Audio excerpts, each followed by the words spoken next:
John Hale, you can go first. Davion, Cal's talked a lot recently about improving your play in the last 4 minutes as a team. What's the key for you guys, assuming you're going to probably play a bunch of close games in this stretch coming up?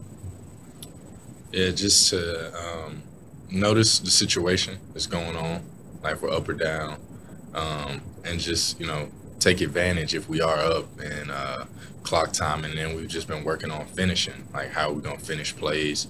When grind the clock out into the last like 10 seconds and then get into our set in order to, hit the shot and seal the game. And then just, making free throws, hitting those daggers at the end of games. Like that's really what we've been working on, and just trying to not fall off, take advantage of what we've done for the whole game and just seal it out. Jerry Tipton, go ahead. Yeah, Davion, I wanted to follow up on that. I wondered what happened down the stretch at Maine. You guys had that well under control, then they score like the last 16 points, whatever it was. Yeah. What do you think happened? Yeah, I mean, like what Coach says is, playing not to lose. We kind of were in a situation where I guess it felt like we were already winning that game and it was already won, and then we're like, all right, let's hurry up, let's get out of here, and we can't have that type of energy, because like you said, that spreads, and every time that we're winning and we need to use that, to work on the next game and the next game, like just play the game situational, as if we're not even looking at the score. So and that's a maturity thing. That's what Coach talks to us about. And that's what we're just going to continue to work on, sealing games out. And if I can ask one more, I wonder, Tennessee's won the last 2 times they've played at Kentucky. Teams doesn't happen very often where a team wins here 3 straight times. How motivational is it to avoid that kind of history or anything like that? Yeah, that's my first time actually hearing that. So, I mean, that's definitely a motivating factor. Like 3 times is like almost domination. So we definitely have to try to end that streak that they have going. That's why we have the fan base that we have. That's why we have the type of university that we have. I mean, we're very competitive here. So I'm definitely looking forward, and I know my teammates are, to Saturday. Thanks. John Hale, we'll circle back to you. Davion, given that you guys are still trying to prove yourselves against a ranked team, what do you think when you look at the schedule coming up and see all these big games, like 4 Saturdays in a row? Yeah, that's really good for us. I mean, some here, some on the road. So, I mean, you definitely get an equal balance. But, I mean, the SEC is a very competitive conference. As you know, like anything can happen. But that's what prepares you, So we're definitely looking forward to that. And, I mean, that's going to be really exciting. I think it's at Auburn next Saturday, a really big time arena. It's going to be fun. I mean, all I can think about is just fun. That's why we play the game. Nick Roush, you got next? I'm curious, Davion, is there any differences, particularly for you, when Xavier is playing point versus when Tata is at point guard? Yeah, I mean, they both definitely have 2 different playing styles. Like Tata is more like methodical. He's gonna take his time. He's like super patient, and I mean, so is Xavier, but it's at a completely different pace. Like Xavier's flying it, it's going super fast. But I mean, both of their playing styles are really well. But yeah, they're definitely different for sure.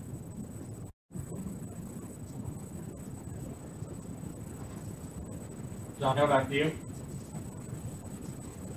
Davion, obviously you've gotten somewhat of the full Rupp Arena experience this year, but this is really your first big home game since you got to Kentucky in front of a full crowd, because all your big games have been away from home this year. Just what kind of the feelings about the environment you're expecting tomorrow? I'm super excited. I mean, the BBN family, like, they show up, even if it's exhibition, if it's, whatever it is, they're going to be here. So I'm kind of, anticipating what I'm used to seeing. But I'm super excited. Like, I really love playing here, and it's definitely different than what it was last year. So I am, like, very excited I came back just to feel that energy and be in this environment. But Like you said, it's a noon or 1 o'clock game tomorrow. So if these people pack this place out and give us the energy that we need tomorrow, that's special. Jerry, back to you. Davion, it seems like you're on a good streak shooting wise. I'm wondering how the season has evolved for you think, as a shooter. Yeah, it started out rough. Well, it actually wasn't as bad. And then I had got ill, and then I came back. Timing and rhythm was just off. But, that's what it is. It's a roller coaster. I mean, you just have to stay committed. Like, one moment it could be really well. One moment, it can go back downhill. So you never just get too high or too low on yourself. You just keep working, staying in the gym. And that's what I've been doing. And it's paying off. So I'm just continuing to keep working. Thanks.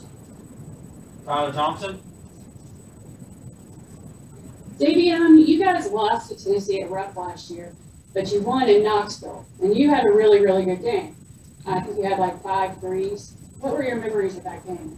Man, that memory, it was a great game. I came out feeling it, and then I just couldn't stop. Like, once I get in that mode and I see 1 or 2 go in my mind, like, I just got to keep going. And I've hit that mode a couple times, so I know what it feels like. And I think my teammates at the time knew what was going on with me, so we just kept going.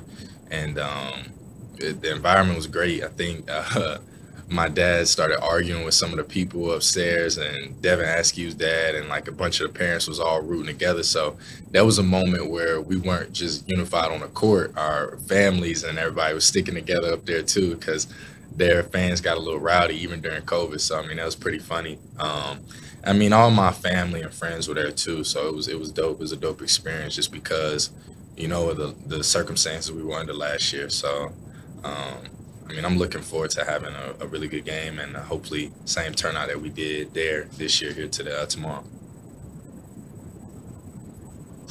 Anything else for Davion? Got a few more minutes left here with them if you got any questions. All right, we will let Davion go. Oh, hold on. John Wong with one. All right. Go ahead, John. Hey, Davion, you mentioned about the game being at 1 o'clock. What does the early start mean for you, and what are some of the things that you have to do differently to prepare for something like that? Are you a morning person? It just depends. It depends on what day you ask me. Am I a morning person? But a lot changes. We have to wake up a lot earlier, probably 7:30. Like everyone on our team agrees, and it's not mandatory. It goes to show you the type of team that we have. Coach asks us, do we want to have a shoot around the day of an early morning game? And everyone is like, yes, we do. So that means we have to be in the gym about 8 o'clock, and that's usually what time we'll have breakfast on a regular game day. So. It's just a lot earlier, getting your body flowing and getting prepared at a way earlier time, 6 hours ahead. So, it's fun, and we have the team to do it. Guys really are super engaged. So, it's fun. Are you saying that everybody agrees to get up that early? Surely there are 1 or 2 that would rather stay in bed at that time. Yeah, and I might be the 1 or 2. I don't know, but I will say majority rules. So, if 6, 7 guys say, well, about 8 guys say, yeah, then you don't have a choice. You fall into that group. So that's what it is. And it seems to work. So. Who on the team is the most rah-rah, get up early kind of guy? There's a couple. Like, I know Jacob, he'll get up early. Kellen, he's a early, get up guy. And there's a couple, just to list a few, but guys are super engaged, and sometimes our early morning shoot-arounds are a little bit better than our regular, days. So. All right, anything else for Davion? All right, guys, give it a few minutes and we'll get Tata in here.